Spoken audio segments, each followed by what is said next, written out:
got this and you got that, and you gonna murder this one and murder that one. Talking all that bullshit. I'm gonna put it to you like this, yo. This is for the nerds, this is for the brainiacs, this what we deserve. Go ahead and play it back, you ain't gonna touch me, you not gonna do nothing, you are not above me. I bet you wish you was me, I know it, I know.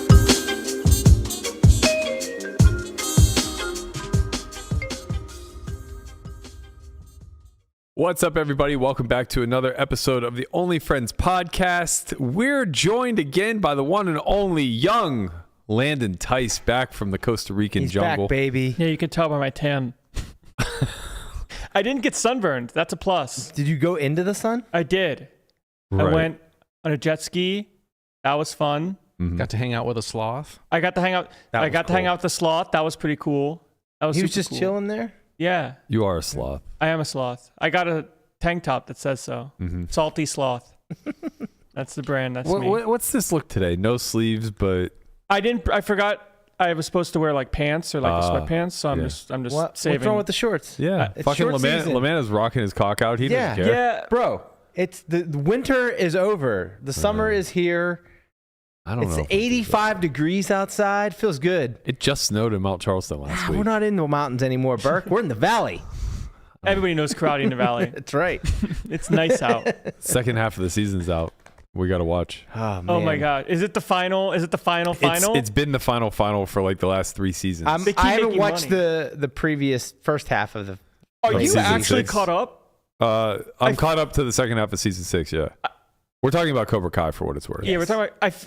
The last thing that I was on was Sato-san. Yeah. Sato. Don't do any he spoilers. has here. a good time. I didn't watch that season. Is that season 5 or season 6? I think that's season 5. The finale is a real fucking banger. Wow. Just a real Every blood. finale. Everybody's fighting in the valley. It's just a Everybody's fighting. flat out blood sport. There's no other way to describe it. One of the finales, like season 2 or whatever, is the kid like broke his neck. Yeah, he should be dead. They threw him off a balcony. Instead of being dead, he actually came back even stronger. Yeah, now he's the champion. Is he? This is some WWE shit for sure. Yeah. Hawk became a goat. Hawk's the GOAT. Yeah, he's a legend. Imagine if you just went to high school and like literally everybody knew karate, Right. like black belt karate. She just started fighting people. It's like, who am I fighting today? And they're all like Beverly Hills white kids. Right. Which makes it just like so much funnier. But yeah, season 6, it goes international, baby. Oh my God. We get out of the valley. It's worldwide. Oh yeah, we're worldwide. Worldwide. There's no joke. And then some real shit goes down. Wait a minute. The last time I remember is like, what's the kid's? It's not me. What's the kid's name? Miguel? It is Miguel. Yeah. Yeah. There wasn't like Miguel had like some. There was like a kid that was like younger than him that like looked up to him. Yep. And he went to middle school or something. Was getting bullied. Or like he became the bully. Yeah. It was LaRusso's kid. Yeah. Was bullying this young black kid who looked up to Miguel. Yeah, it was a whole Right, but then love the young triangle black type kid thing. learned karate. Yeah. Right. And then he starts Cobra like beating Kai. ass. Kicked his ass. 'Cause he went to Cobra Kai. That's right. Yeah. So now, Strike first, strike hard, no mercy, sir. Wait, so now LaRusso's kid is with Lawrence? It's a long. Hell yeah, brother. It's a long web to unravel, but let's just say that they have a moment What in happened season to Tori? 6. Tori's there. All right. She's a little tortured. Yeah, she things is. aren't going good. Her mom's dead now. Oh my Yeah. God. Oh, you knew that. That happens in season 5. I But think I knew this. I didn't see. I don't know if I saw season 5. That's what I'm saying. Spoiler alert, her I'm mom's pretty dead. sure you did. Yeah. Have you watched since we watched it in Tahoe? Like that was like 2 years ago. Yes, Okay. for sure. I just didn't watch the most recent season that came out. 6? Is that 6? 6 is out, but it's a 2-parter. Okay, so I didn't watch part 1. Okay, you haven't watched out. Yeah. Right. 12 episodes out, I think. Okay. Maybe more. I'm not I entirely can bang sure. those out in a day. They're like 20-minute episodes. Yeah. I just wait to binge it. Yeah, exactly. Fantastic garbage TV if you guys are interested. Yes, my favorite. I wish you watched Severance. Yeah. Apparently, problem I need is to I'm watch getting- White Lotus. Is that White Lotus, I was told, was incredible. I keep hearing good I things. haven't gotten to see that yet. Shout out to Discovery Dave. He greenlit that show. When is Jesse coming back on the show? Oh, we'll text him maybe tomorrow. Yeah, maybe. He Because was here last week. You just weren't. Jesse put me on Severance, and now I'm caught up. Okay. And it's great. Wait, And what's your connection to White Lotus, Matt? The the Producer? CEO of Warner Brothers Discovery, plays cards with me. Okay. Oh yeah, brother. And he greenlit that show. Yeah, I think that's his little Passion project baby. Okay. Yeah. Passion project that's like really good.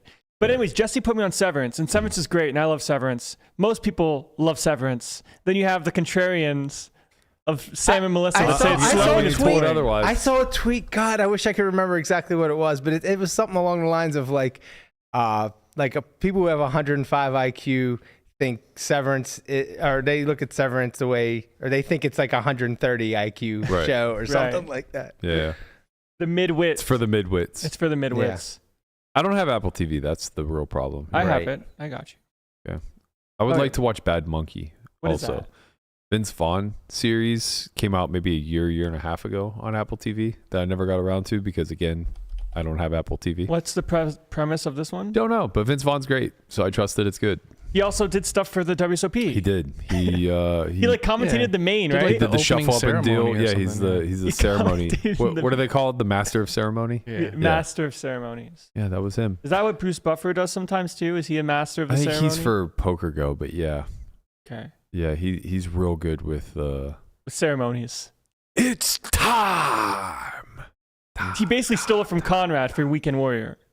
I actually think the opposite, but yeah. I don't Let's know. pretend that Conrad was the originator. I think that's how it worked. Yeah, you can see Conrad's not with us today. He is feeling a little under the weather. He passed away. It'll be all right. I actually will refrain from trolling him today since he's viably sick. I don't you think confirmed- that's an excuse. Like if you're not here, you're just not here. Oh, how convenient for you. Fucking disappear for 2 weeks. Yeah. We have a fun I'm show sure I today. got my shit. Yeah, you definitely did. I didn't watch, so I don't know. Of course.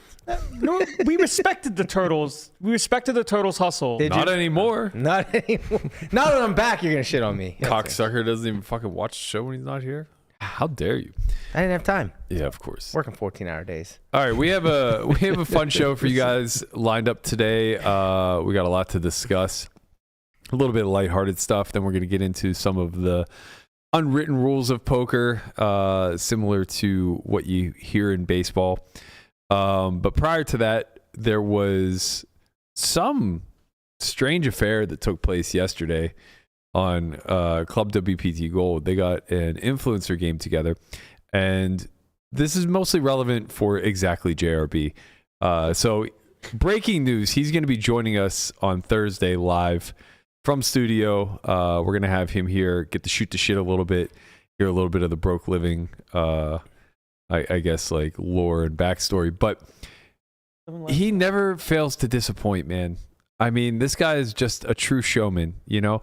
They put on this streamed home game. It's Rampage, Ivy, Wolfgang. I think Polk hopped in there as the affiliate. And the one and only JRB. And this guy just rolls up in style. I mean, he's just cruising. They catch a little behind the scenes. He's just rolling up in a rolls. I like the beat, by the way. This is old school. That's a $500,000 car. What's happening? I can't hear anything. This is so fucking loud. What's going on? The dog just went nuts. Why the dog's going nuts? Who's here? The water Did somebody people? knock? I don't know. I don't know. I didn't hear it. Must be a ghost. I didn't hear anything either. If you could mute these in the future, that'd be great. That was so loud. Actually, don't, because these next ones are great. So, Jeremy just would have been nice to not hear the ambient noise of that one. But Jeremy is playing 1020 online while running his own home game with girls fondling him and him handing out loads of cash to each one of them. This is Ivy's response.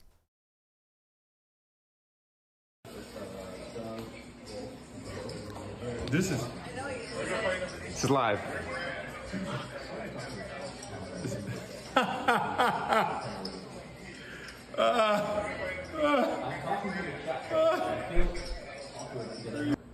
This might be the most emotion I've ever seen from Phil. Yeah. Yeah, I think that's a He was very fair doing statement. the Make Ivy Laugh challenge. Right. And he actually He accomplished succeeded. it. He won. He accomplished it somehow. So to see what Ivy was seeing, there's a little bit behind the scenes where somebody was filming JRB. And this is just common behavior.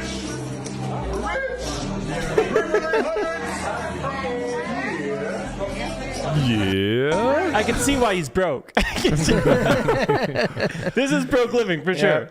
I have to say, this man will, without doubt, live a better lifestyle, $5 million in debt, than I will live with $5 million in my pocket. He's the richest broke man the world has ever seen. It's I don't know how he manages to do it, but like, I don't know how much money I would have to have in order to adopt this sort of lifestyle. Like just driving a $500,000 car, 3 girls scratching your back at any given time while just firing hundreds over your shoulder, blasting off in a 10-20 game versus, Ivy and Polk, no big deal. Like, Right. what a world, man. This guy is an absolute legend. I hope I'm not throwing him under the bus by asking this question, but is he a married fella? Oh, he is. He happens to be married to a former Miss Mexico. Oh, No big deal. okay. Like, who has outkicked their coverage more than JRB? No one, I assure you. And we're going to get to the bottom of all of it come this Thursday whenever we have him here in the studio. I'm looking forward to it. A lot of old war stories from the Ivy Room days, as well as before I even got to know JRB when he was a club promoter. He was a club promoter? Oh, yeah. Yeah. You know what? That actually, I could see that. Bro, he has the wildest past of all time. He dated Oaken's mom, by the way. What? This is the best. This isn't real. No, I'm going to save this story for when he's here so he can tell it. But I'm just going to set it up by saying he dated Oaken's mom, and now they're business partners. Oh my God. Which is just so remarkable. Not his actual mom, his stepmom, but nevertheless, that's It counts. it counts. It just counts. Moving off of the poker for a little bit, have you guys seen this viral meme? I'm sure you have and just didn't pay much attention to it. Yeah, I think I saw it in passing. I heard you guys talking about it in pre-production, but I'm actually looking forward to what is about to be shown. My guess is that you saw the original and didn't realize that it had gone viral as a meme. I mean, this guy's huge on Instagram. I've just seen videos of him like running at things. Yeah. It's scary. He's I huge. have too. I never really put 2 and 2 together. It's the same That guy. was him? Yeah. Bro was a tank. So his name's Ashton Hall. Apparently he used to be a collegiate football player. Never really made it to the league. Looks like he played for Alcorn State. And he is just fucking yoked to the gills. Mm-hmm. So he puts out this morning routine. Starts as his own hostage. You can just run it. It doesn't really, I mean, we can talk over it. There's nothing going on here, but All right. I turned the volume down, so. there's Oh, I saw those bottles and I was like, in like different memes. the stock for those waters. Hold on. I have it here in front of me. Let's see. Where is it? The stock for Saratoga water soared 16% in pre-market trading, adding over $1 billion in market cap Good for because them. he used it in the video. Amazing. This video has almost 700 million views on X alone. This is what I do every morning. And it's only because he's yoked. Yeah. Like, the thing is that this didn't accomplish, I think, what he thought it would, which would be motivating, It just got wildly memed by everybody. It is so funny where like there's a fine line between like something comes out and it's very motivating and it's like, wow, this is cool, look at this guy, to it just being a complete joke. Right. Well, usually when you make it about you and you Yeah. rub a banana peel on your face, Well, it doesn't help. I guess that- yeah. The line between cringe and inspirational is certainly a thin one. Okay, I saw someone say something about the ice face Yeah. thing. Yeah. I mean, to be fair, it's funny because I now just watching that I saw it bottle made- placement was so perfectly intentional. yes, perfectly with just the, touch a Saratoga. Do you really think the that? label out. Do you think that Saratoga paid him for this? If they didn't, he missed a huge opportunity. I bet Well, they did. I mean, you don't expect a video like this to, but I mean, his page, like he has like 9 million on Instagram. He had 6 million. Okay, so he had 6 million. So So then they paid him I'm sure for 100%. he knows not to like, Like, miss he this. didn't just 99%. pick Saratoga Right, water, of course right? not. Of course not. Like, oh, cool blue bottle. Right. This is definitely the one. Make sure to put it out, label perfectly out. He could have used tap water for everything that he did. Right. You know, he It's not chose. as cool though. It's not as cool. It's not as cool, but yeah, I'm just saying, like I mean, he could have had like Kirkland. right. How Just smart? rocking the- How smart from the water bottle company? Because clearly it was like, hey, like use Label out. use your morning workout routine, like use this water. I mean, imagine we'll pay you. when it's all said and done, right? This is the cringiest thing you've ever seen on the internet. Who cares? Maybe. He's cringe, Yeah, but he's 20. free. But the point is, imagine that this was all just a subtle water commercial, You're right. right? Like the genius of it all. And indirectly to him, previously he was an online personal trainer or whatever. He was able to up his hourly from whatever he was charging before, $500 or whatever, to now $10,000 a client. Jesus. And he has a wait list. Insane. The bottle is sick though. The bottle's really Bottle's sick. super sick. Yeah. Very smart. Every Oh, it's bottle of even water should funnier come that in a it's blue bottle, It's so much right? funnier that it's sparkling. It's I'm sparkling sure. water. I'm sure there's. Nah, they I'm got sure them they more. have- Bro, Imagine dumping your face in sparkling water. There's the bubbles, man. the bubbles, they exfoliate. That with the Yeah. banana peel, you know, it does Yeah, magic. right. Right. course. That's how you get the banana off your face. Is you need sparkling water. The mouth tape with the nose thing is like such a funny Double tape. sight, I guess. He's just sleeping like. Yeah, so apparently this has nearly 700 million That's views sick. just on X alone. Who knows about the other sites like TikTok, Twitter, Instagram. It's been memed by Beeple, Call of Duty, Drake, and Mr. Beast. So, you know, like that's hundreds of millions of views Right. collectively The best as well. part is like the 736 to 740, where he's Yeah. dolphin diving. So that's what Call of Duty memed. Guapo, if you look at that other link I sent you, So good. it's the 6th one in the thread. And it's the first picture. So Call of Duty memed him and it just said the morning routine. It says 7:36 and the guy's frozen in air. Right. It's It's so good. But yeah, I guess mean, it's like what 4 minutes of like pool time. That's the idea. Is like he just like goes and swims for 4 minutes. no, it was an editing mistake, obviously. Okay. It was definitely an editing mistake. But if you click in on the pictures, so this is the Call of Duty one. It's a little bit cropped off, but you can kind of tell. The next one, again, like just free advertising for Saratoga water. If you look at the next one, I think it's Drake. And he just has a shopping cart full of bananas and Saratoga water. Yeah. So a lot of Chiquita trucks in Costa Rica. Yeah. So this is Mr. Beast, his personal assistant, basically walking him through step by step for the morning room video. Mm-hmm. And then the last one is Beeple. I think this is Beeple. And again, like just like free fucking ads for Saratoga. It's all sparkling. I don't see anything non-sparkling. Bubbles. That's what does it. Wait, so he has clients for what exactly? Like Personal training. He gained 2.3 million followers in a couple of days. Wow. Just wild, man. Like it's so funny to me because like I look at things like this and I don't think to myself like, oh, I want to be him. You know, I want to, but I think to myself like, I want to figure out a way to game the system like that. Yeah. Like it has to be so rewarding to just see these numbers just like overnight. I wonder what the astronomical. meme coin's at. There's got to Right, be. there has to be. I'm meme sure there's coin. multiple. Morning routine meme coin for sure. Saratoga coin. Right. Yeah, there just like has to be. So the best part about all of this is now a bunch of people are coming forward and basically saying he owes the money and that he's stone broke. He's being like evicted from his apartment. He didn't pay for like prior social media engagement type of stuff or work or whatever. He should be getting an influx of money. It's just like an empty T-Reg, you know, he's just waiting to bang off to win. Here Yeah, it he is. finally hit his score. If you keep scrolling through that thread, this guy posts like all the memes too, or like all the most the viral memes that have come off of it. It's fucking hilarious. There's one of Pepe the Frog just standing over a bowl of ice water, just you know, yoked out of his mind. No, not this one. This What's is morning routine coin. Oh, there's an actual coin. Down Not much. 19%. Yep. Doesn't really have much market cap here. Nah. 5 million? 50 million? What is it? Doesn't I'm look sure it's illiquid, whatever the fuck it is. Yeah. Sure it Rug inbound. is. But yeah, if you go back to the thread, it has all the different versions of the memes that people are putting out here, which by the way are also doing fucking numbers. Like every one of these are just getting an insane amount of views. This one's really good. I can't see where that's at on mine. I think you're like way further. Where is this? What are you scrolling through?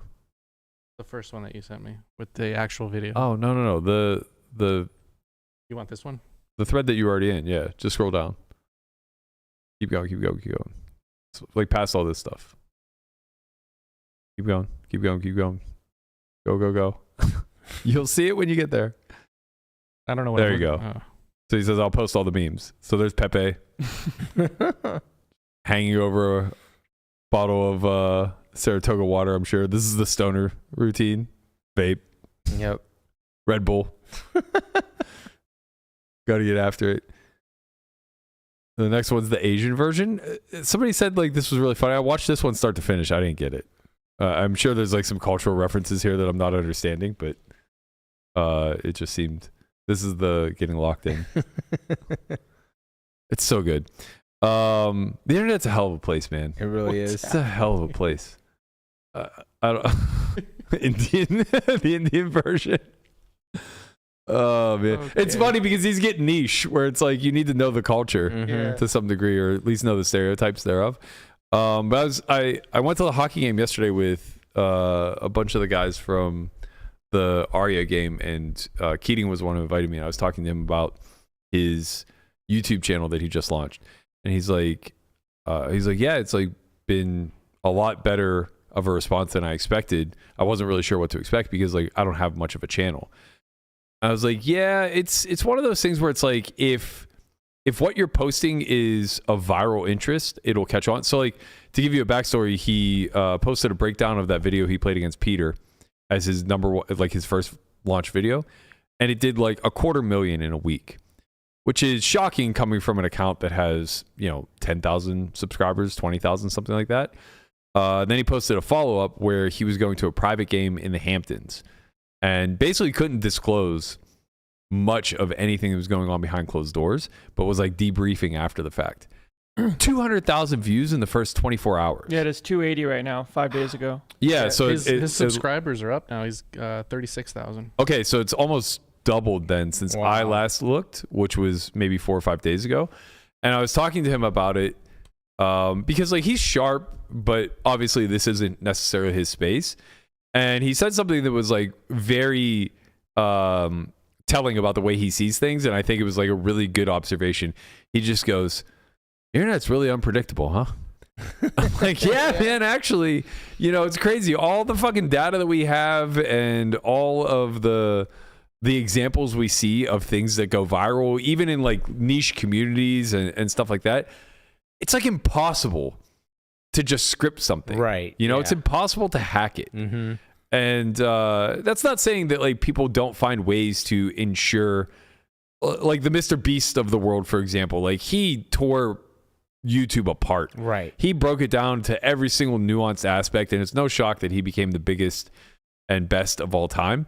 But like he's a one of one also. He was able to do something that very few could replicate, create a template, and then of course like him putting that template out forces the template to change because that's the way the algorithm works. It's discouraged by things that were previously popular, and it kind of leans into a lot of organic new viral things. So it's like, yeah, man, it's like pretty incredible that you put a lot of effort into something and you have to just gamble that somebody's going to care to watch will it. Will it work? Will it not? I mean, a lot of it, at least from the start, and things that like I have some like friends in the YouTube space, is like the thumbnail is super important, and like the first 30 seconds is like extremely important. So like if you first like keep 5 seconds is if you very like keep important. people on the video, the algorithm will pick it up.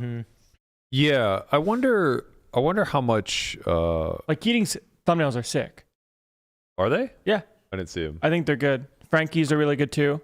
Frankie's really good at that stuff, but Frankie's like very seasoned. It's they kind of hit a home run as next gen to begin with, and then he spun off and did a good job. Yeah, his thumbnails are pretty good. I'm looking at it now. Yeah, I mean it's very clear he has somebody who's really sharp curating and running his page. Even his, I mean, like here's a telltale sign. His trailer to to the page, you know, those like 2-minute short clips that kind of give you an insight as to like what you should be looking for. That has 35,000 views. Those never ever do well.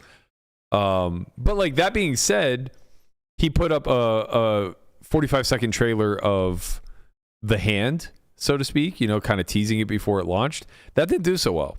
I mean, it did well, all things relative, but like 13,000 views isn't, you don't care, you know? But yeah, absolutely crushing it. He has 250,000 on the first video, 280 now on the second one. I think the third one's set to launch in a few days. I believe he said that there's going to be a lot of content coming out in the next month. I know he's doing an interview right now with Polk. So thank you guys all who have come here instead of watching that. I told him, I was like, you know, you're a man of mystery. You're one of the most interesting people in the space who is both not in the spotlight and always in the spotlight kind of at the same time. And the thing with that is that you really got to get the most squeeze out of the first run, because once you're no longer mysterious, then you kind of lose the effect, right? It's like Ivy's like one of the few characters who I think has maintained his mystery. It's not even just his mystery, but it's his like level of untouchableness. You know, like he just does not do content outside of what he's contracted to do with WPT. And you know, we got a little bit of an insight as to him on a more human level, laughing at JRB or whatnot. But like those moments are so few and far between. Even when he does like the WPT live streams, he's a fucking rock. He just sits there, sweats sports, and doesn't say a fucking peep, you know? So like you don't get a whole lot. With Keating, I think you get a little bit more of a personality. And the hopes will be, at least my hopes for him, are that once he's a little bit more in the public eye and a lot less mysterious, that he has the personality to back up the man of mystery, so to speak, that has been building for years over years. But there's going to be a lot of opportunities, man. Live stream poker is not going anywhere. You know, we saw HCL just get acquired by GG. I'm sure they're going to look into expanding. I'm sure that there will be some talks of doing stuff with Keating. Got the Venetian live, which kicked off. I'm sure that Oaken has been watching this podcast. Of course. So now he's going to go out and recruit Keating. I know he's been watching. There was a fucking hand he played that was actually pretty gangster, where he just like floated naked on the flop with 5 deuce of hearts and then took it away on the turn. And so he floated, I know that he had ill intentions, and he was like, I'm going to show this motherfucker I'm not a nit. Right. And I mean, high volume player. That hand was played very well. The other hand was played. Well, the hand was played. Yeah. The other one was it Queen 8 or something like that? Normally, when you got nothing, it's okay to just let it go. You know. No, he was on a mission. He was going to prove a point, and he did a job. The man did a job. When do we get to see you on there again? Who knows? I don't think I get invited to all the non-stream games there, which makes me think that there's a plan for the actual streams. One that I personally am not interested in, but I don't think it's an accident that the stream characters, as they've built over the last 5 weeks, particularly when Oaken is there, tend to be of the loose passive nature. You know, those games have not been volatile at all. I'll probably still have the biggest pot in Venetian history for the first 6 months. But why would you want a stream like that? Isn't more volatility better for the audience? For the audience, yeah, but it's bad for Oaken. Oh, well. No, it's like between him and JRB being the host, like they need to stay in action. So you don't want to create a high variance game for yourself, especially when you're revealing whole cards. The off-stream ones can be like that, and then they have the once a week on the stream is... It's the opposite. Because you're tipping your strat. So it's like if you're going to play your most volatile game where he's going to be his absolute fucking nittiest. Yeah. You want that where the cameras are off. Which is why I am always saying, like, you guys don't understand how fucking tight this guy is. Like, whatever you think, take it times 10. Because he's showing off for the stream. You know? Like, whatever you're seeing on the stream, like, that's not common behavior. That's him really trying to let loose a little bit. That 8-4 killed him. Oh. That's why he folded. Yeah. Like, oh my God, man, I don't know what to do with this fucking hand. I'm not usually in this spot, you know? Fuck. Trips and a flush draw. I have to be against pocket kings. Let's go ahead and let her go. I think he has a similar playing style to me. Go ahead. What do you? Well, his thought process. I'm all ears. Let us in. Monsters under the bed. Yes. The old. They always have it, and they never bluff. Yeah. Yeah, that's true until it's not. You know, I think once people realize that you think that way, then it just becomes a matter of telling you whatever story it is that you want to read. Mm-hmm. Which I will say comes with some benefits, because if you're sharp, and people know this about you, what will end up happening is you'll get a good price when they have value, and you'll get a really bad price when they have bluffs. So you just have to figure out the way to like lean into the uncomfortableness of calling when they bet big and folding when they bet small, which is very counterintuitive, obviously. Right.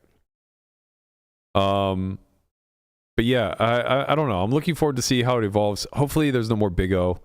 That was a fucking horror show. I just caught a couple of the clips, but like not a game to stream. You know, the purpose of Big O is to quarter people. Right. Like that ain't fun. Hey, I got an idea. Let's put up 5 hours of watching Pots Go multi-way where they try to quarter one another. Like, I don't know. Maybe I don't get it. I don't know. Just seems like a nut pedal fest. The only highlight that came from that stream so far that Venetian has posted is sick bluff, where a guy check raises bottom pair versus top set and has a backdoor low draw and has to fold to the jam. I'm like, wait a second. This is like the equivalent of posting sick bluff, where a guy 3-bets like a suited connector pre, gets 4-bet jammed on and has to fold. Like, not a lot going on here. Yeah. I think we could do a little bit more with the platform, I would say. But they're just getting started. So I don't know. We'll see. Yeah, I mean, the mixed game series at Go did really well. I think it exceeded their expectations. Tournament format's way different. Yeah. You know, I think with tournament format, especially because like you're not seeing a lot of the monkey games, I guess. Like to me, Big O is like a weird big bet game where you know, you're effectively trying to encourage multi-way pots in order to punish people that are like, you know, chasing a one-way hand. Like, oh, this guy's just drawing straight to the low. He's going to get quartered a lot. Like, let's fuck him over kind of thing. Yeah. Whereas, like, you know, the mixed game series, it's very high stakes. It's tournament format. There's going to be a winner. And, you know, a lot of the games are fascinating to people. Like, low draw is, like, very fascinating to people. Trip draw. And a lot of the guys that are there, like, some of the best in the world. Yeah, that too. You know, it's like, even though they're mixed game players, they're relatively known. You know, you get, like, Death Donkey there, or I know he didn't play this one, but like Brandon Shack Harris, or like Daniel did really well. Shulman did great. Shulman did really well. Ewas, like, you know, a lot of these guys that are in the mix. Your friend Was. That's who they should build the stream around. He should be the fucking face of everything. This guy's the best. Poppy Ewas. He just thinks he's playing Limit Hold'em, man. I don't know what else to say. Didn't he like play like the 200K pot against you with Tess? Yeah. Not a lot of Limit Hold'em going on there. I basically, upon further inspection, think that he played it mostly fine. I think Flop Jam is probably on further inspection. Well, because it looks not great when you stack off 400 big blinds with tens. Or I guess we were playing 1-2-4 at that point. So like 250 bigs, 2 tens. A little less bad. He had no repair in a squid game. Was what do you want me to do? There was a squid game? Yeah. First hand of it though. Versus you though. Yeah. Like I said initially Face my equity. You got queens. Initially my instinct was you know, this hand should probably stack off some of the time. But then like thinking about the spot a little bit further, he 3-bet and got cold called in a couple spots. So like I'm gonna 4-bet wider. I think not jamming pre is probably fine, and flop jam is kind of like whatever. SPR was like 2. Like you got the board you wanted. Yeah, but like I don't know. You're also at bottom. You don't have a worse pair, so it seems like you need to carry something forward to call and then fold turns some of the time if you want to play any semblance of balance. Yeah, I don't know. 10 seems like a nice one. You know, Queens feels like a better jam in his spot if you're going to jam. Yeah, you might just like do something pre. with queens. Yeah, like induce. I mean, playing a 6-bet game with 2 queens, even in squid, that gets a little dicey. Yeah, I don't know. That gets a little bit dicey. Anyway, whatever. We can move on. We can get on to our main subject today, which is I wanted to talk What if a he had little bit. jacks? Who? Me? Why? No. What if who had jacks? Just ignore him. Just ignore Move me. on. You're moving on. You're good. What goes through your head? We Not should much. have unwritten rules of this podcast. Not much. That's always, hey, man, podcast is ending. You're ending. I am. It's over. So coming from a baseball background, obviously there's a lot to be said about the quote unquote unwritten rules. And this is something that I think like people who never really played the game don't fully understand. This notion of there being some sort of Decorum. decorum's a good word. Yeah, I think that's a good word. Maybe we could call it like a code of ethics, where it's like technically you're not breaking any rules. That's what the thumbnail says. Yeah, that is what the thumbnail says too, right? But it's like technically you're not breaking any rules in doing anything, but you're violating an unspoken agreement, Right. with your competition, with your peers and your counterparts.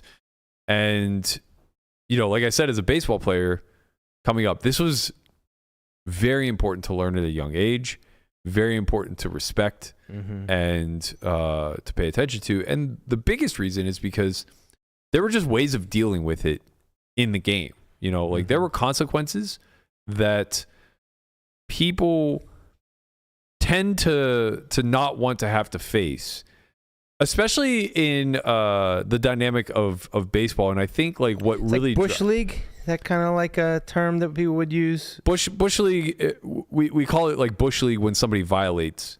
Right. Like you say, that's Bush League unwritten doing rules. that. Exactly. Right. Yeah. Yeah, like sliding with your spikes up. Right. And the reason is because the nature of baseball is that it's a team sport, but there are a lot. The fact he washes his hands when he gets up to go to the bathroom is hilarious. Hey, he's That's code of ethics. What do you mean? All employees must wash their hands. You didn't see the sign? No, it's Not fine. washing your hands is Bush League. Who needs to switch cameras? Just make sure you get that soap and water. It's Bush League, bro.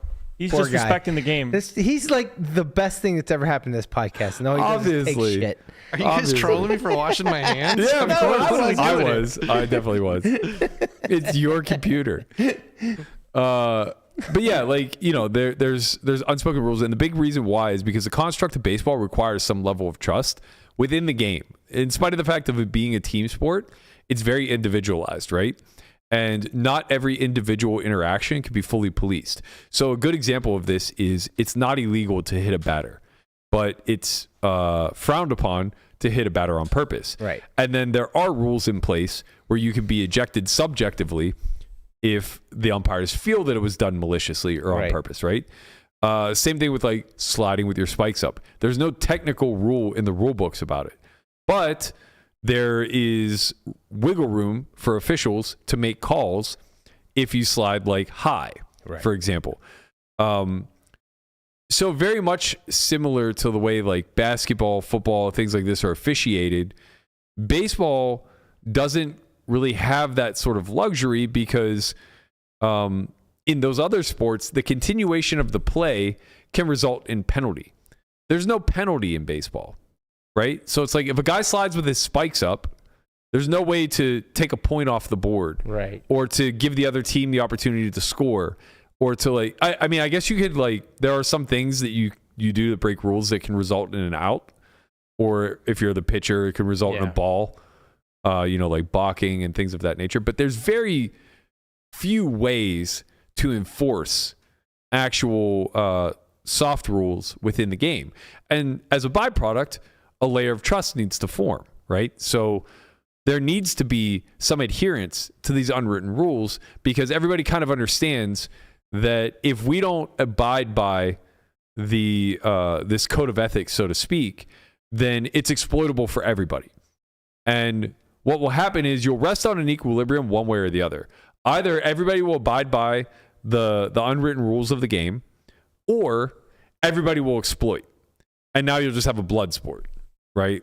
People will headhunt when they're on the mound. People will slide spikes up when they're coming into bases. They'll late slide. I don't know if you guys remember the Chase Utley slide 4 or 5 years ago, where he broke the shortstop. I don't think it was Rollins, but I can't remember who it was. But I believe he like broke his ankle or something along those lines because he came in late and high. And it was a huge thing. They changed the rules because of it. They led to a rule change. He also just got obliterated. Oh, right. It was against the Mets. That's right. Did you just find that? Yeah. It's a very popular clip. He would have never found it that quick if he didn't wash his hands. That's true. That's so super late slide. Yeah. Oh, no. Are we going to see his leg break? I don't think so. Let's find out. But maybe. And look how far off the base he was. Like, too. Right. It used to be you were allowed anywhere in the base path. Right. You could Like slide. he was clearly aiming for him, not the base. Yeah. And takeout slides were a part of the game. But again, in the unwritten rules, it was. Is this a playoff game? Yeah. Yeah. So the unwritten rules of baseball allowed takeout slides, or sorry, the actual rules of baseball allowed to take out slides like that. But the unwritten rules were that you wouldn't do it with the intent to injure. Right? Albert Bell being the exception, who I don't know if you guys remember this, but he had gotten hit in a game and was pissed, like refused to take first base. They finally forced him down to first base. And maybe I'm conflating that with a different story. But anyway, he ends up on first base, pissed off, like ready to fight, right? And a ground ball gets hit to the second baseman, and he just fucking... Is that this? Probably. I mean, I trust Guapo to find this shit quick. Maybe not. How did Jim Leland sneak his way into an Albert Bell highlight? So he's mad at this. No, I don't know. Yeah, he's like, no, it hit the bat. It hit the bat. I think I remember this. Yeah, but I think I'm conflating two different. Oh, two different Albert Bell stories. Yeah, I got you. Yeah. Because this is not the one where he forearm shivs the second baseman. But it was like all legal back then. And I'm framing it all this way because it's very important to understand that just because something is legal doesn't mean that it's right to take advantage of. Right. What comes to mind, an example I gave when I was talking to my friend earlier today, was like, it's like whenever, here it is. Oh, Jesus Christ. Oh, it was Omar Vizquel, I think. Man. Was it Omar Vizquel? No, maybe not. Maybe it was the Mariners. Look, he didn't do anything. He's like, what the fuck am I going to do, man? The guy's six times bigger than me. Oh, it was Tony Vina, I think. I think that was his name for the Brewers. This guy just gets wrecked, and he just not walks only does off. he get wrecked, like in today's game, the benches would clear over this 100%. Like 100%. It doesn't even matter if like he was in the wrong and Bell was like right to get him back. Just like, get out of here. He's twice as size. I actually don't have anything to say about poker. I just wanted to run this highlight. This is legal? Is that what we're saying? Within the frame of nothing happened there. He was just out. Yeah. But that was back then. Now it would not be legal. They've tightened down on these unwritten Or rules and made them and a lot find the more. guy. Yeah. But he would be ejected. There would be penalties to pay. Anyway, the reason why I'm framing all this, another example I gave was situations where, and this happens all the time in baseball, where somebody gets unjustly hit, right? Like it seems as though it might be intentional. The other team's always going to retaliate. Always. Everybody in the building knows that it's coming. You know, the player who's going to get retaliated on. I remember this happened to Kutch like 2 or 3 seasons ago where he knew he was getting hit and the guy couldn't hit him. Right, yeah. He like threw behind him once or twice and Kutch like looked at the catcher and said, just tell him to hit me in the ass. Yeah. You know what I mean? Or something along those lines. And the example I gave is like when everybody in the building knows that a retaliation hit by pitch is coming, it's the unwritten rule that you aim for the meat of the back or the ass. Right. Like that's just understood as the pitcher. That will not lead in a bench clearing. You know what I mean? Like everybody's fine with that. But you start headhunting. You earhole somebody. Yeah. And it's a fucking problem. Right. Now a brawl is going to break out. It's scummy fucking behavior. You're taking advantage of something. Somebody could seriously get hurt. Right. And also like, you know, like the hitter is letting his guard down because he trusts that he's going to take one because he trusts that you're going to hit him 99 miles an hour in the ass. Right. And it's going to hurt, but you'll be fine. Right. Yeah. He's willing to pay that price. Yeah. You get hit in the head, you could end somebody's career. Exactly. So, you know, I'm framing all of this because it's like it's very clear that it's legal to hit that hitter. There's nothing in the rules that will stop it. And even if there are, the worst thing that's going to happen is an ejection. Right. So it's like it's minimally punished, right? But what's not okay is bending those rules to take advantage of the situation because there's this layer of trust. So I believe poker operates in the very same way. It's very much a multi-person, multifaceted game. But at the end of it all, there are way too many individual interactions for everything to be policed. And you can't put that much onus on the dealers and the floor staff because so much is left for interpretation. And anything that's left for interpretation or is that subjective is going to require some level of unwritten rules, some level of code of ethics that specifically pros abide by, right? It's really important that we're able to quote unquote police ourselves. Now, in the public scene, as the game gets more and more cutthroat, there are going to be more and more liberties taken. It's reasonable to me that in public poker and in tournament poker, people are just going to play by the letter of the law, and they're going to try to get away with every single inch that they can within the framework of the rules. And this is going to include soft angles. This is going to include taking advantage of rules that are in place, such as a good one is the technical rule of if somebody acts out of turn, is that their action stays unless the person before them does something different. Right. So if they limp, the action stays, right? Yeah. However, if somebody acts out of turn and now there's significant action, that hand is dead, right? So there's a way to take advantage of this in a very you would have to be sharp on the spot. It's not something you could pre-calculate. But basically, if you see somebody act out of turn and you recognize that somebody isn't paying enough attention to stop the action, you can act very quickly as the second or third person to ensure that hand gets killed, right? And you're doing nothing wrong. You're abiding by the rules, right? But obviously, it's not within the spirit of the game. You're taking advantage of a rule that's in place because it's hard to it's hard to implement said rule, so they have to put up some guide rails.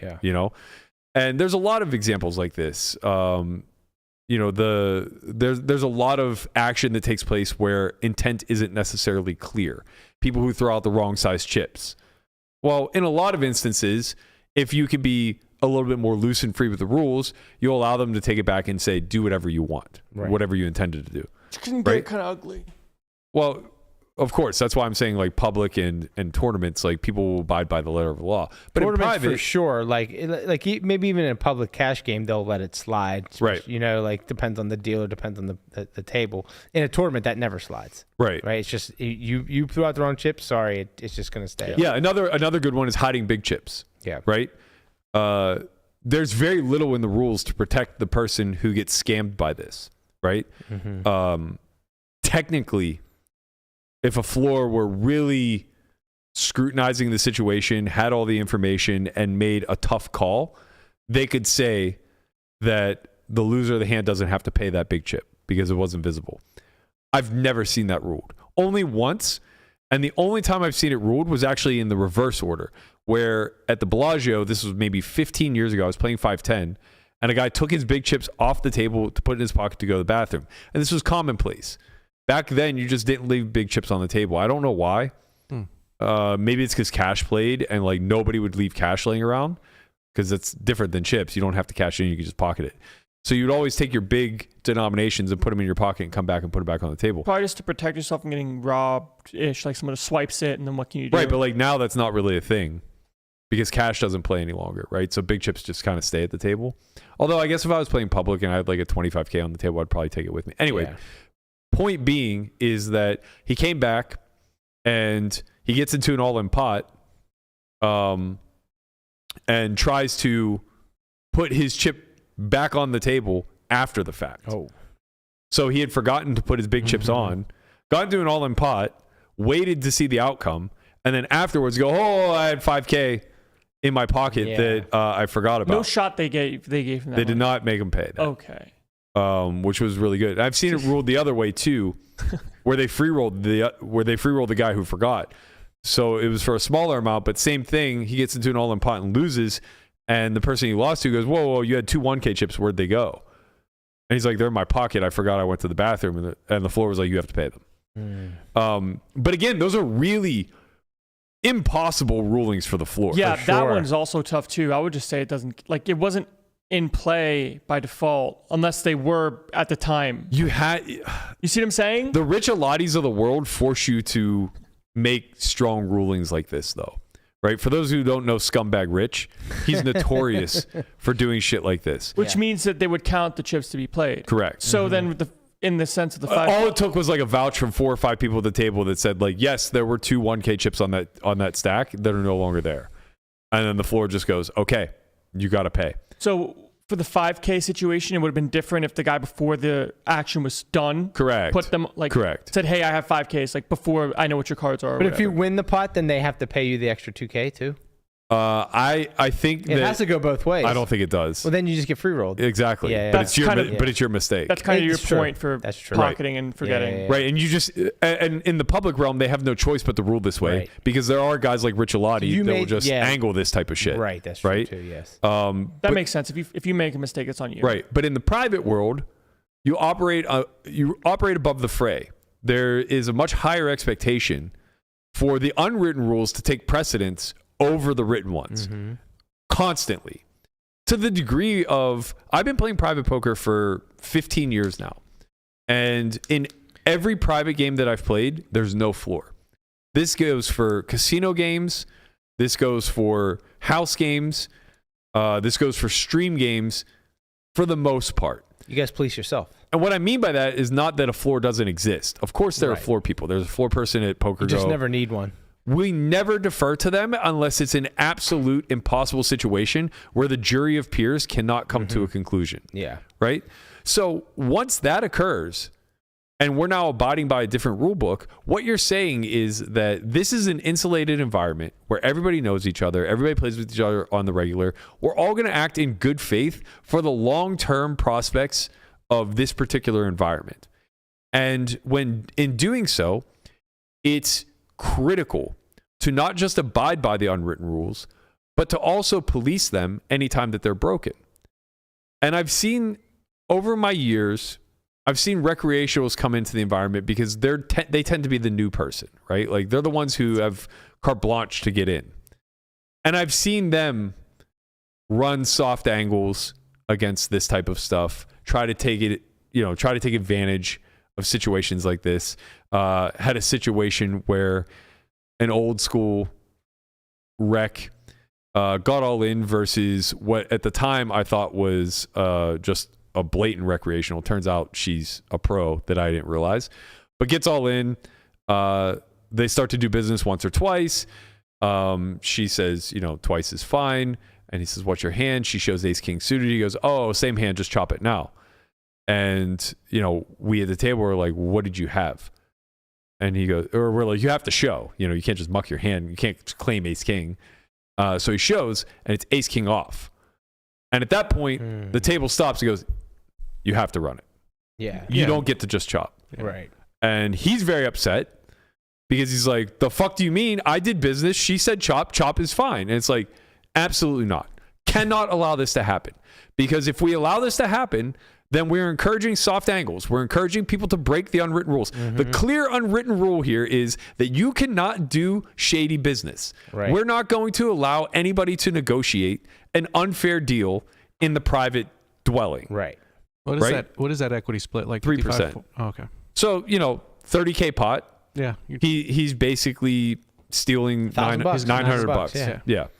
Right. And it's just like, that's not okay. And you can claim ignorance if you want. That's fine. We'll let you save face. But just listen to what we're saying. You have to run it once or twice. I don't care how many times. But you need to make a decision and you need to do it soon because this just can't fly in the private realm, right?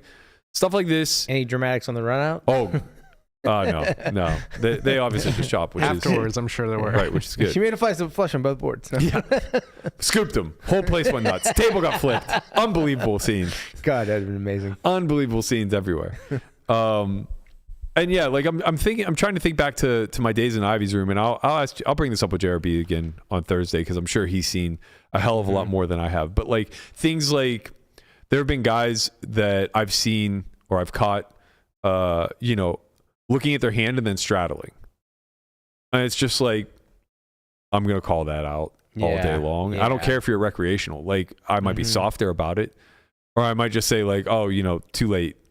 Card's already out kind of thing. But like, it's really important. I don't think people fully understand how much softer the rules are when you're in the private sector. Like, we don't misdeal. If the dealer deals to a spot that isn't supposed to get cards or forgets a spot, right? So if they deal to a spot that's not supposed to get cards, we just muck it, right? If they forget to deal somebody in, we give them 2 off the top. Like, things that are unheard of, right? So we're bending so many black and white rules because we understand that nobody is here to try to take an unsavory edge. Right. And I bring all of this up because over the weekend, something happened that sent me into such a tizzy. Tizzy. I'm putting it lightly. A kerfuffle. I truly have not been this angry. You were flabbergasted. He actually wrote miffed Your in the gears chat. were grinded. I was. You guys are downplaying this so much. I haven't been this angry in 15 years. What? I haven't been this angry probably since I played baseball. And honestly, the things that made me this angry when I was playing baseball were similar things, like Bush League shit. I remember when I was a junior in college, we had this hot to trot freshman. He was this big arm coming out of McDowell, and his brother was our catcher. His older brother was our catcher. His younger brother was the next of kin coming up to be a catcher. And he was a legacy at the university, and he just came in with the biggest fucking ego of all time, throwing like low 90s, and every start that he got, he made it a point to hit somebody in the first inning to present himself with authority. I almost fought this kid over it. It's like, you can't put us in this position to have your back when you're so fucking wrong. Yeah. And now you guys are going to get hit because of it. It's retaliation. Right. And we're going to be Not only expected. that, you're putting somebody on base. He was good enough. That's why he didn't care. You get 2 outs, you hit the number 3 hitter. Like, whatever. But yeah, you're right. It was irresponsible to the team. That was the biggest point, right? You're here for a common goal. Right. And you're being selfish. Right. And it took a lot. And it wasn't me who got through to him. Trust me. I was our number 3 at the time. Like, I'm below him in the order. I was older, but I wasn't more important. I couldn't get through to him. Fries in the bag. That was you. Yeah. But like, between our pitching coach, our number 1, his brother, like, they were able to finally get through to him. But like, he would earhole people, Intervention. It was just like, this is not that stuff made me irate. When other teams would do it to us, I would just see red. It's just like, brother, like, we're a fucking 4-40 team, and we're not out here doing this Bush League shit. Right. Like, it's very important. So take your 4 wins with pride. There's been a handful of times that have like made me see red. I remember one day I was set to play like one of the biggest games that PokerGo had ever run. It was Perkins. I think Jungle Man was in the lineup. Maybe Rick Solomon was definitely in the lineup. A bunch of others. Huge games, like 3-6-12 or something like that. And I had a seat the whole time. And I was younger then, and this was a huge opportunity to me. So I didn't really have the same poise and patience that I have now. I didn't really understand the business as well as I do now. And, Brent's one of my best friends. So I'm super stoked for this. Right after the Super High Roller Bowl final table, I can't wait to get down there. I'm pulling into Aria Valet. We're 5 minutes away from Cards in the Air. And I get a call. Hey, man, I don't know how to say this, but like, I got to pull you for Brandon Adams. We're doing this project with him, and I have to give him the seat. I just fucking lost it. And what made it worse was Brandon had only brought like 1 buy-in. Like, he wasn't even equipped to play the game. So now I'm first up, but I'm so mad. I just can't, under any circumstance, imagine a world where I'll play. And I'm taking it all on Brent, but I know it's not his fault. It's coming from the higher ups, right? So like 2 hours later, Maury calls me and he like talks me off the ledge. And honestly, that was the worst thing that could have happened, because Brandon busted, so they needed a seat filler. Right. I go down 2 hours later and I'm just playing on blind tilt. I like bet folded ace king 5 ways, where Jungle Man raised me on like king 5-4 and he just has 6-7, and I just like bet folded it. You would have made a straight, man. It's fine. I got it in a 3-bet pot versus Perkins on ace jack 5 with ace 5, and he just has jacks. I paid off Rick like 3 streets with ace jack suited where he just flatted me pre with ace king and it came like ace king brick. And I just like bet, called a raise, check called, shown the bad news. I think I lost like 500,000 this session. Just like beside myself angry. And that doesn't have anything necessarily to do with the unwritten rules. I'm just like kind of framing how bad I was. Me being really mad. Like, You have bad beat thread. So this is bad me beat thread. learning from past experience. Right. This happens to me and I just start seeing red, man. I lose it. So what had happened was the game I was in, we were playing full game, very recreational, heavy game. Guy limps under the gun and I'm on the button. Cutoff, who is the game organizer, folds out a turn and I just act. So I have 2 8s and I open to 1100. Small blind calls, big blind calls, limper calls. Prior to all them calling, I make it 1100. Action stops. One of the guys in middle position goes, whoa, I didn't act yet. Like, okay, act. And he limps. Now, obviously, I have the option to take my money back and limp behind if I like, or open. But it's kind of like an unwritten rule that when significant action like this all takes place, you just act on your hand accordingly. You know, you act as though you wouldn't have 2 kings and limp them there. Right. You act as though you don't have gutless scumbag. You act like you don't have the free information behind, right? So he limps, and it's like, okay, well, I have a hand that I was going to open over a limper, and I'll continue to do so. So I open, and then it goes call, and now he limp raises huge. Oh, you son of a bitch! And I don't even act. I don't even act on my hand. I just go, you fucking scumbag! Like you're such a scumbag because this is a scummy move. And of course, here's the reason why, because I don't necessarily know that it'll be obvious to the audience. If it had folded back to him and he limp raised me, I would have been mad. But I would have just like folded face up and moved on. Because he has no incentive to be bluffing here. He has no incentive to like, you know, have a balanced limp raising range, yada, yada, yada. At that point, it's just like he was trying to trap somebody behind. There was no dead money in the pot outside of the limper. Like he's just going to play his hand accordingly, right? But because it went call, and that money is stone dead. Not one of them is ever calling a good hand. Right. Like the best hand out of the 3 of them will be a small pair. 6s, 7s. Yeah, it'll be like 6s, 7s, maybe king, queen offsuit. It's just going to be trashy hands that are always going to fold to a large 3-bet. Which now means he has the freedom to just attack a 20 big blind pot more with my money, like 25 big blinds with my money, though my money's obviously not dead. But 20 dead big blinds plus my range. Yeah. He can now attack that with impunity. So he can just range limp raise and just print. Right. He can never lose money. I think this is like really important to get across because people will think about it in terms of like hand versus hand, where it's just like, oh, well, he'll lose money if he has 7-5 suited or 7 deuce off or whatever. It's like, no, he won't. That's the thing. It's like collectively, this action will always make money because the only line of defense now is me. Right. The button. Right? Which means now in order for him to not auto profit, I have to continue with my entire range in some capacity. Right. And he's made it large enough where he's like, you know, limp raise like 25% of his stack to where I'm mostly going to be playing jam or fold, in which case now he's got an easy fold. He's going to have an easy fold when he's bluffing, right, yeah. But that doesn't matter. That just means I thwarted, you know, he's like still. You just had a good hand. Yeah, the limp raise still made money in theory, right? It's just I countered with some of my good hands. Like that node wins him a lot of money. Right. So I jam, obviously. 8s has no choice. It's it has no choice. It's all in. Like it has no choice. And he snaps, has jacks, and wins. And I'm just beside myself fucking livid. Like, this cannot fucking happen here. And he's laughing. What did you want me to do? What did you want me to do? It's like, ISO pre. Just raise. Yeah. Just raise pre-flop. Don't be a fucking scumbag. And it really got me thinking, like, in 15 years, I've probably seen this spot happen 1,000 times. And never once have I seen someone who was not a recreational take advantage of it.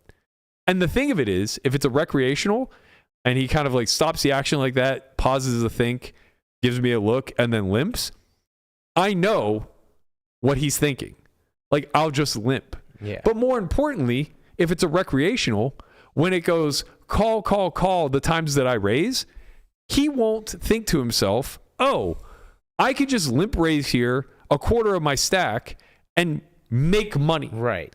They don't think They're just going to do it with their really good hands. Exactly. Right. They're just going to do it with their good hands, in which case I can still fold. Right. Very comfortably. Right. And now it's not that big of a deal. Right. But when it's a good professional who's lucky to be playing private to begin with and is now taking advantage of this free roll, albeit a small one, but free roll opportunity that he's created for himself by I can't believe they let Rich into the game. This is a Rich Alati move. This is very much a scumbag Rich move. Yeah. That if it were him, we'd all be weary of it or leery of it. We'd all expect this type of behavior.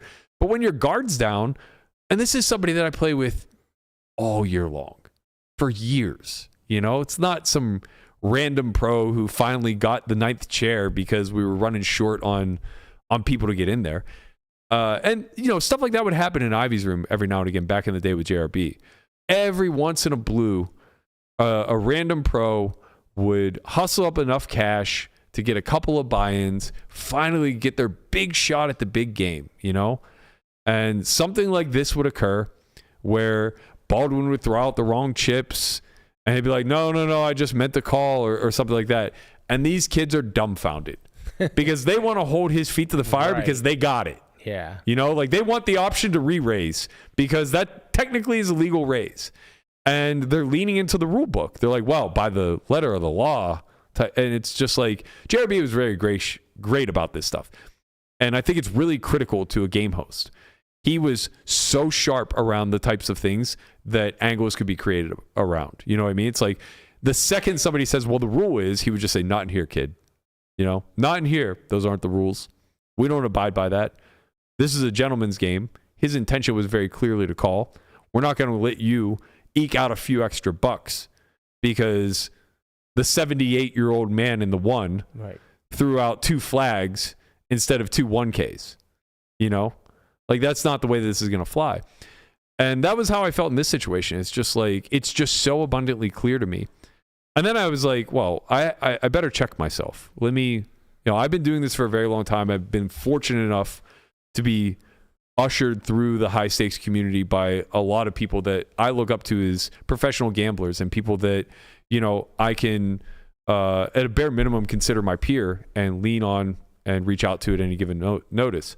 And so I did. I reached out to JRB. I reached out to Keithler. I reached out to these guys that they've just been doing this forever. Mm-hmm. And it was comforting to know that the vast majority of them saw the spot the exact same way I did. It's like, okay, I'm not losing my fucking mind here. If they didn't, would you have just been like, I guess this one's on me? I would have apologized immediately. Yeah. I would have just been like, look, I'm overreacting. This is clearly something I'm hypersensitive about. And I know why. It feels like a stone angle. Well, I know why I feel this way. And I vocalized this to a couple of my friends. It's like, as somebody who understands that the biggest value I have to offer in a game is constantly giving up EV to our guests, constantly ensuring that I am giving back more than I'm taking from the environment that I'm playing in, it feels especially scummy to get raped in a spot like this. Yeah. By another professional who should be doing the same as me, right? Like, he should be expected to also give back EV, not steal it. And the point that I wanted to make, I started to say this, but I didn't actually solidify it. The reason why this is so especially bad is not just because I lose some EV here. I lose the least amount out of the 4 people in the hand. You can defend. Each and every cold caller is getting raked over the coals. Right. They lose everything they put in the pot. They're losing like 90% of that $1,100. Right. Unless they're playing 3D chess, knowing that Andrea is going to limp 3-bet, then they're going to they're going to have queens here and just go for the New York double back raise. Exactly. But a lot of them already limped before they even knew he was only one. Oh, it was 2 blinds and the limper. Oh, okay. But like, the limpers are recreational. The 2 blinds, they play for the fun. most part. Your point is valid. My whole point was all 3 of them were very unguarded and they expected the action to be closed. I would assume almost always. Right. Would have been sick if one of them decided aces. No, then I would be like, I don't want to play in this game anymore.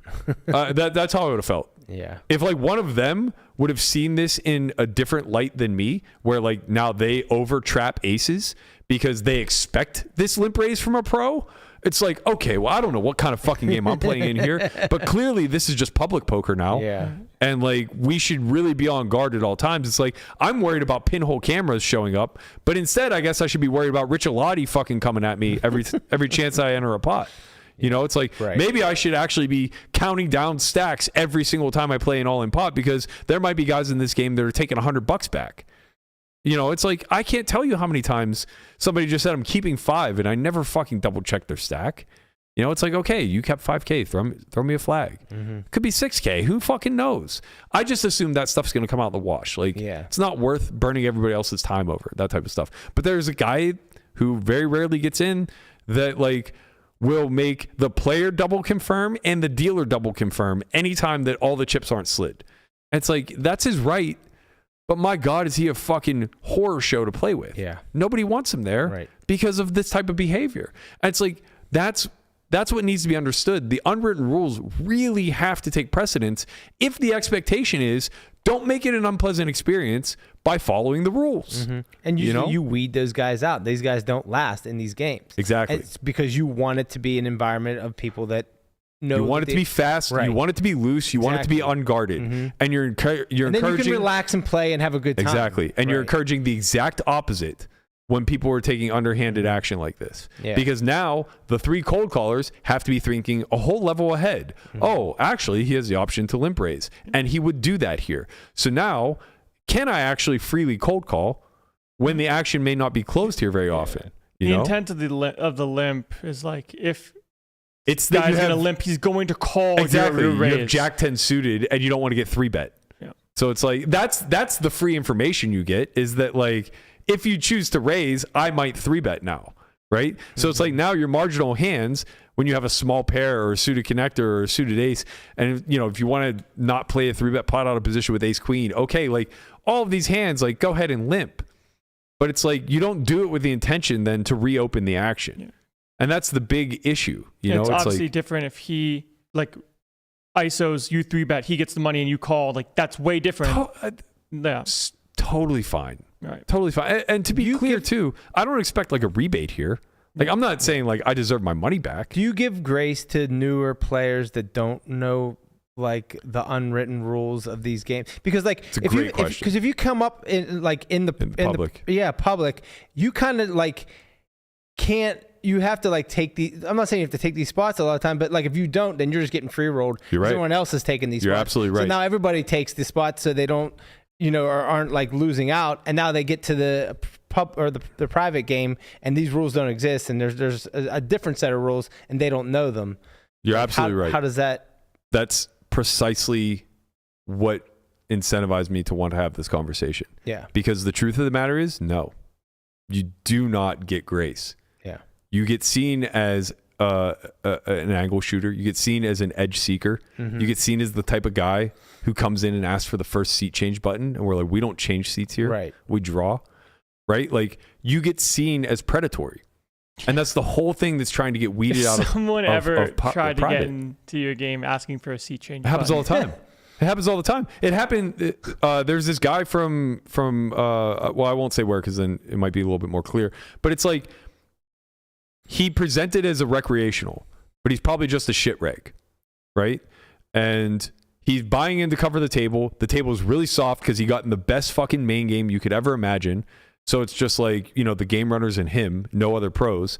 And then I finally get moved over, and I bring a very big, I brought like $250,000. He seat changes to my left.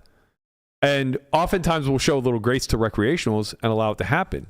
But this had happened after the game runners had already left, right? So they don't really even know that it's happening. And I had to send a message. I was like, look, this guy is maybe a fun player, but, like, he's very tough and knows what he's doing. And him jockeying for position when we're $250,000 deep on me is, like, really unfair. I said, like, there's a long list of 50 people that I don't care if they take my left. And there's the rest of the pool that I don't care if they're on my left fairly. Right, because you're never going to do that to him. Exactly. Right? So now he does it to you, so now you're the one getting taken advantage of. Right. And that was why I felt so exploited in this spot, because it's like, I know my role is to bend in a lot of these spots. I know oftentimes if there's a recreational who's having a bit of a tough day, and doesn't want me on his left, I offer him my left immediately. I know that that's just baked in. I give up the Jesus seat to offer it to him. That's just baked into my role in the environment. But like when it's two pros where you're supposed to be on equal playing or level footing or whatever, I can never get that back. Because to get it back, now I have to stoop to that behavior. Right. And if I stoop to that behavior, then I'm just going to do it uniformly. Right. Right? It's like I'm just going to point to the rule book. This is totally fine. Right. You're allowed to limp and you're allowed to raise. Yeah. You know, like that. And the whole goddamn thing cracks and crumbles. Exactly. Right. Right. Or what ultimately ends up happening is I would get pushed out. Yeah. Because going back to your original question, like, is there grace for this type of behavior? But I'm saying, like, if you did that and if everybody did that, then Right. like, then, then the all of a sudden you ecosystem don't- crumbles. Yeah, you don't have the gentleman's game that you're striving to have. It's all for why rebrands to a private game etiquette course. I wouldn't go so far as to say that, but it truly is. Here's the Etiquette Academy. It goes from a 3-day course to a 30-day course. It truly is a lot to learn. It truly is incredibly important. Like, you know, Brian's point is not lost on me, that if you come up a grinder, you come up understanding the rule book through and through, and you look for every potential angle and you counter it and you take advantage of every single spot that you possibly can because you have to, right?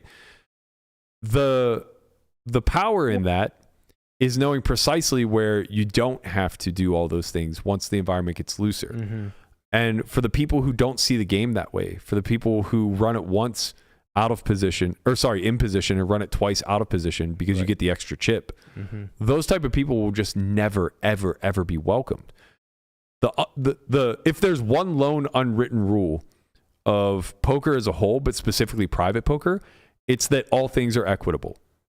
We do things such that they're all equitable across all fronts. Right. That's the headline principle of private poker. Nobody shall seek an unsavory edge. Period. End of story. So anything that falls under the umbrella of potentially breaking rule number 1 suddenly will get you a demerit, right? And the more that those add up, the less welcome you'll ever be in situations like that. And there are a lot of fucking amazing action guys that can't get access to every game because of the fear that they'll run a spot like this versus a wreck, you know? And it's just like, how do you explain that away? How do you ever what's the repercussion if it's a recreational in my spot and he understands what's going on here and gets pissed?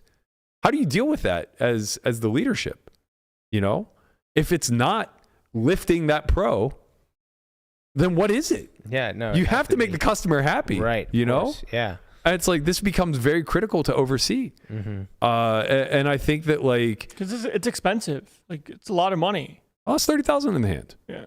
You know, we're not playing for fucking peanuts. Right. Playing high stakes poker. It's sure we all have a lot of money and we exchange large pots time and time and time again, but like you at least want to do it fairly. Yeah, you'll remember every 60K pot that you lost unjustly. You know, like it will just stick out in your mind. And like, look, I can give you countless examples, and we'll talk about it a lot when JRB's here. I give you countless examples of the exact opposite scenarios where courtesies are so overextended.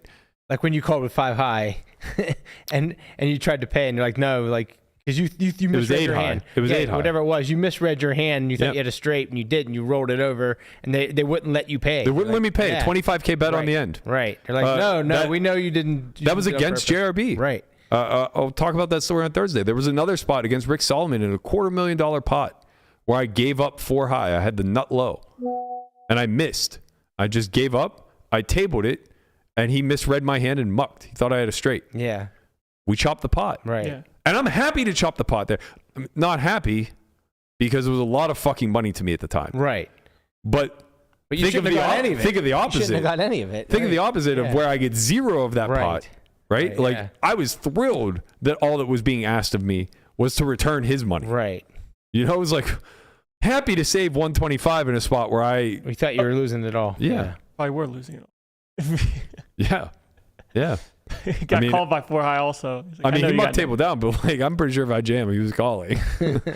So yeah, it's just like, you know, those are just like 2 very off the top of my head examples of situations where the courtesies are extended the other way. And I'm sure that there are dozens more, especially with like, the Bob Brights and the Baldwins who are paying very little attention. Like I'm sure in that spot with you and Rick, like Rick wasn't necessarily mad that he got half the money back, more so mad himself, like, oh, I didn't realize he had. It was the nothing. opposite. I curried so much favor with him for years. Yeah. I am one of one that got to play 50 games with Rick Solomon in the mid 2010s. Mm-hmm. Name me another pro who's played 100 hours with Rick Solomon that isn't Robo or JRB, you know what I mean? That isn't the Illuminati of fucking high stakes poker. Right. It's like, it's about the long game.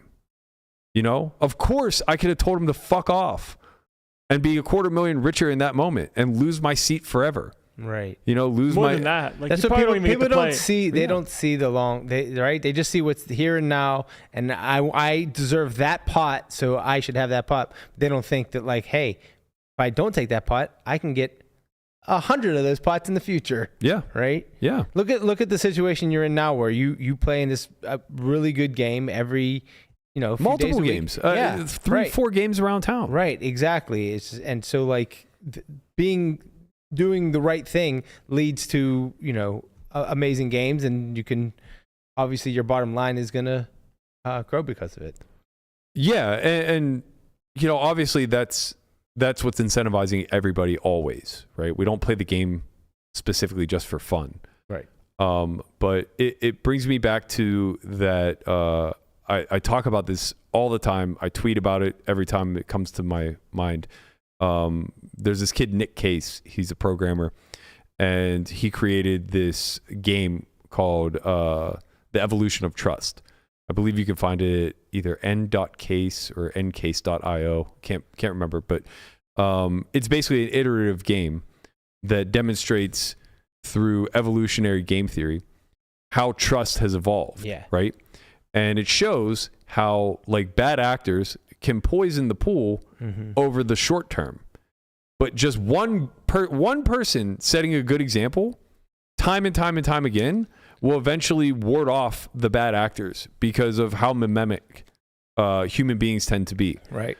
Eventually, that one good actor will make it evident that the long-term health requires trust, not defecting. And you'll always land on the cooperative equilibrium so long as there are people willing to cooperate. Right. And that's so fucking critical to people to understand, because there will always be people that are seeking every single fucking edge. There will always be people who are trying to, chisel out an extra 1 cent on every single dollar because they're so money motivated, and that's the only thing that matters, and they're so short-term focused, and that's the only thing that matters.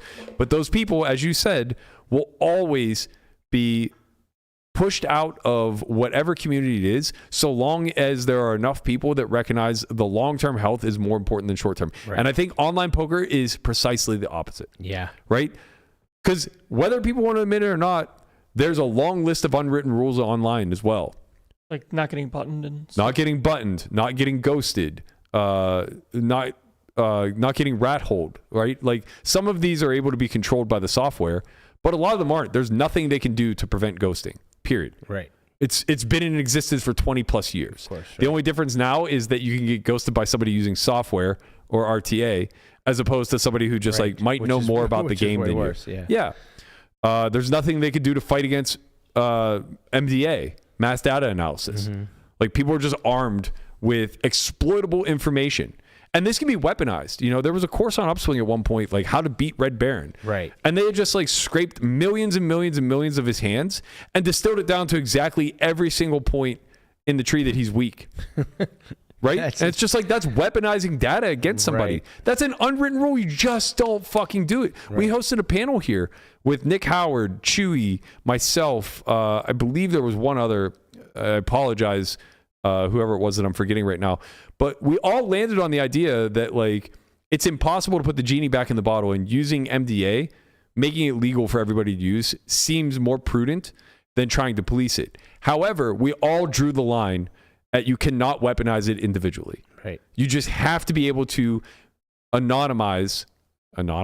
Sure. Make anonymous the pool data, right? such that you can't just scrape millions and millions and millions of hands on individuals. But guess what? People are doing it. So there's a lot of unwritten rules online, and because of the anonymity, I'm saying it. Yeah. It just ain't coming out. I'm Conrad. Anonymity. Sure. No. Okay. It's okay. You're very special.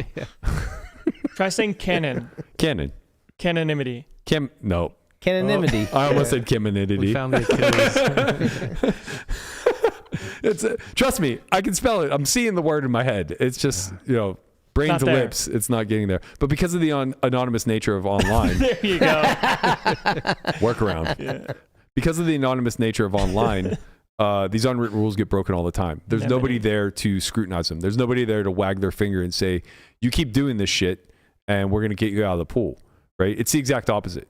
Some of the richest people in the history of poker broke every one of the unwritten rules along the way and made millions off of it, right?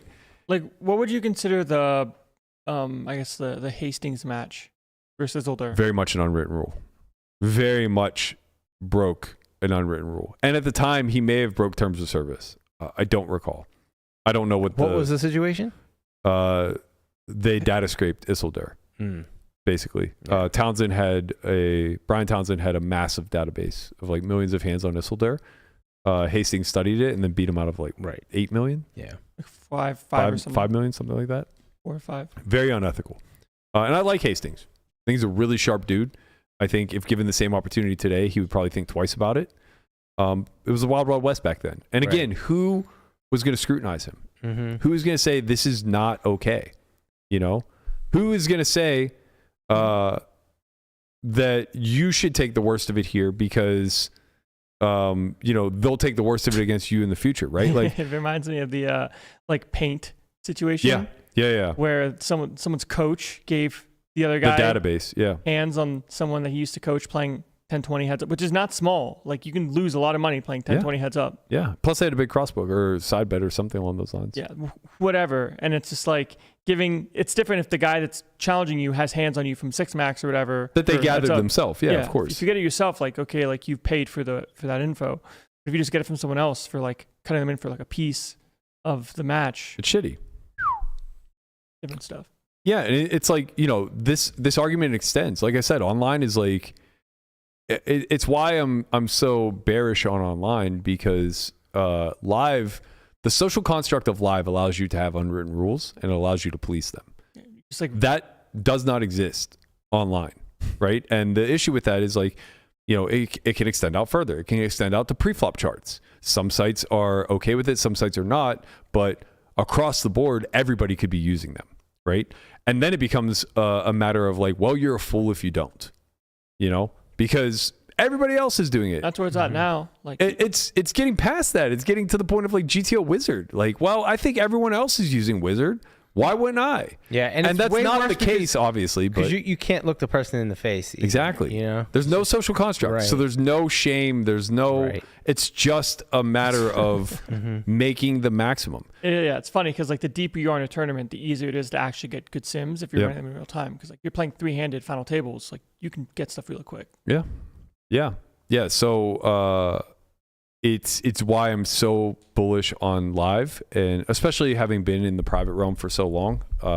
It's why I think this stuff is so important. It's why I think it needs to be handled prudently and swiftly anytime that shit like this does come up. And to your point, Brian, it's why I think like young guys who are coming through the ranks now that are looking for ways to make themselves valuable, it's just understanding the game through the social aspect. I think people think that like, oh, well, if I'm funny and I'm gregarious and I'm, outgoing and all these other attributes, like people will like me and then they'll want to play with me. It's like that helps. That helps. Yeah. And then, the other argument is like, well, if I play a bunch of hands pre-flop, then it'll look like I'm a big action guy and people will like me. It's like, that helps too. But the main thing that will get your foot in the door is if you just understand your job solely is to give back to the environment you're about to enter. Good value. You will be compensated handsomely if you find ways to give back a portion of your quote unquote check, right? It's like, I get made fun of this all the time, but when I play Werewolves, especially with newer players, the first thing out of my mouth is, Hi, I'm Matt. I'm a villager, and I'm here to die with honor. Because that's truly the purpose of being a villager in that game, right? It's that when you die, you should be giving as much information to your team so that they can suss out the wolves. The point is not to make it to the end. If you make it to the end and there are more wolves than villagers, you lose. So it doesn't matter that you were the last villager to survive. You still lost the game, right? You need to die with honor, the same as you need to enter high stakes giving something. You need to offer, right? You need to bring an offering personally that says, like, I am of value to this environment long term. Not today, not tomorrow, but for the next 10 years, I will give something to this space. And sometimes that's like making sure that no one's getting fleeced. Like, It's part of it, for sure. Yeah, it doesn't need. It's not doing the fleecing yourself. Also, is a big I'm a part villager, of and it. I'm here not to fleece. Yeah. I'm here to prevent fleecing. Yeah, mostly though, as the analogy, it's like just be a villager. You know, you can't show up to that environment as a wolf. You can, and you'll do really well. You'll win a game. Villagers and vultures. That's the game. Yeah, it's like as a vulture, you'll do well in the short term. You will make money, but like you better have a backup plan because you're not going to last very long. Right. Been a lot of vultures that have cycled through those rooms.